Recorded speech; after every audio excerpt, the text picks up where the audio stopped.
नमस्कार, जोहार। आप देख रहे हैं चलन न्यूज में, हूँ आपके साथ निशा मिश्रा। बीते कई दिनों से चाईबासा एक अलग ही मुद्दा छिड़ा हुआ देख रहा है, क्योंकि चाईबासा में एक के बाद कई ऐसी घटनाएं हो रही हैं जो सोचने पर विवश कर रही हैं कि क्या सच में झारखंड 25 साल पहले आजाद हुआ था, अपने अस्तित्व में आया था। दरअसल स्वास्थ्य व्यवस्था की पोल तो खुल ही गई। उन 5-6 बच्चों में जो थैलेसीमिया पेशेंट थे, उनमें संक्रमित खून चढ़ाया गया HIV वाला। उसने स्वास्थ्य व्यवस्था की जो बची खुची साख थी, उसको भी कहीं ना कहीं गिरा कर रख दी है।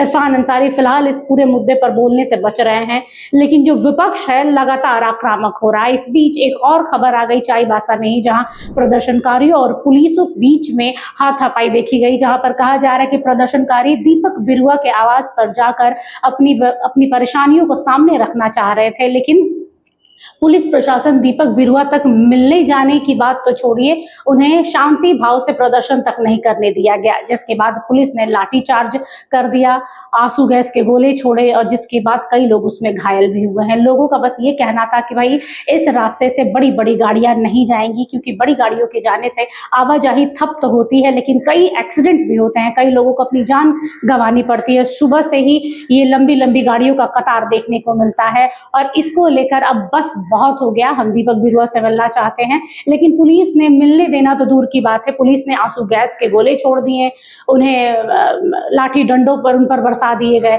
जिसके बाद ये पूरा मामला राजनीतिक गलियारों में गूंज उठा।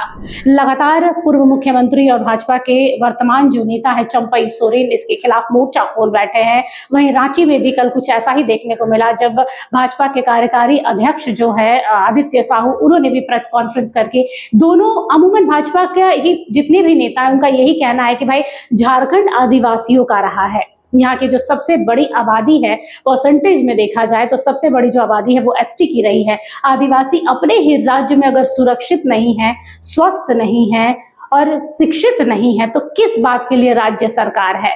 यानी एकदम ऑन अटैक कहा जाएगा कि JMM पर भाजपा लगातार हमलावर हो रही है। और ये जो समय चुना है ये खास है, क्योंकि इस समय में घाटशिला में उपचुनाव होने वाला है, और उपचुनाव के ठीक कुछ एक आध महीने के बाद निकाय चुनाव है। निकाय चुनाव पर भी लोगों का ध्यान बना रहेगा, लेकिन फिलहाल घाटशिला उपचुनाव है, जहां पर 3 त्रिकोणीय जो मुकाबला देखा जा रहा है, JMM, भाजपा और JLKM का। तो घाटशिला की जो जनता है उसकी नजर में फिलहाल JLKM और JMM दोनों के प्रत्याशी बने हुए हैं। दूर दूर तक बाबूलाल सोरेन अभी नजर नहीं आ रहे, लेकिन बाबूलाल सोरेन कोई कसर नहीं छोड़ना चाहते। वो जगह जगह जा रहे हैं, अपने पिता के साथ जा रहे हैं, पिता के अनुभव को साझा कर रहे हैं। पिता भी चाह रहे हैं बाबूलाल सोरेन की, भाई बाबूलाल सोरेन के जो पिता है वो भी चाह रहे हैं कि मेरी बेटी को एक मौका दिया जाए।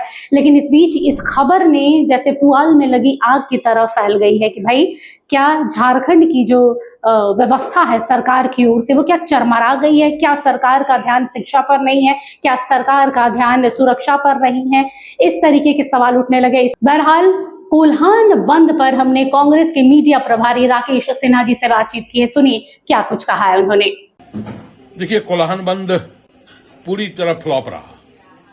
जनता ने भारतीय जनता पार्टी द्वारा प्रायोजित इस बंदी को पूरी तरह से नकार दिया है, और हमें लगता है कि अब इस राज्य में भाजपा के पास कोई मुद्दा नहीं बचा है, तो वो मुद्दा को प्रायोजित कर रही है, और मुद्दा को प्रायोजित करके सरकार और प्रशासन के ऊपर प्रश्न खड़ा करने का काम कर रही है, जो स्वाभाविक तौर पे भारतीय जनता पार्टी की फितरत रही है।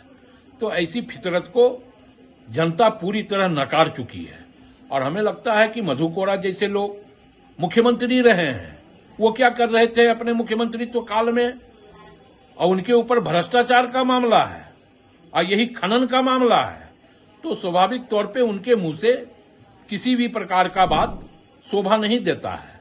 और भारतीय जनता पार्टी अगर आंदोलन प्रायोजित करती है तो ये भी उचित नहीं है इस जनतंत्र में, लोकतंत्र में।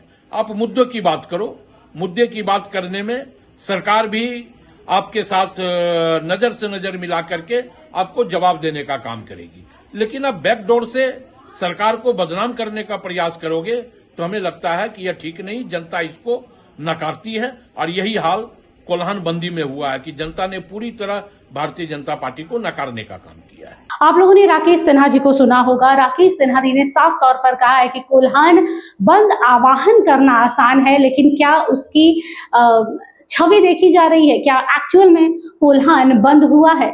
भाजपा कहीं ना कहीं इस तरीके के मुद्दे खोज रही है कि किस तरीके से घाटशिला उपचुनाव को प्रभावित किया जाए, और भाजपा का ये एक प्रोपेगेंडा रहा है शुरू से।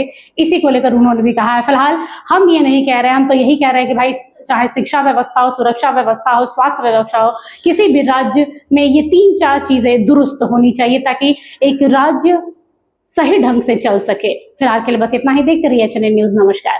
अगर आपको हमारा ये वीडियो अच्छा लगा तो इसे लाइक करें, शेयर करें और हाँ, सब्सक्राइब करना ना भूलें।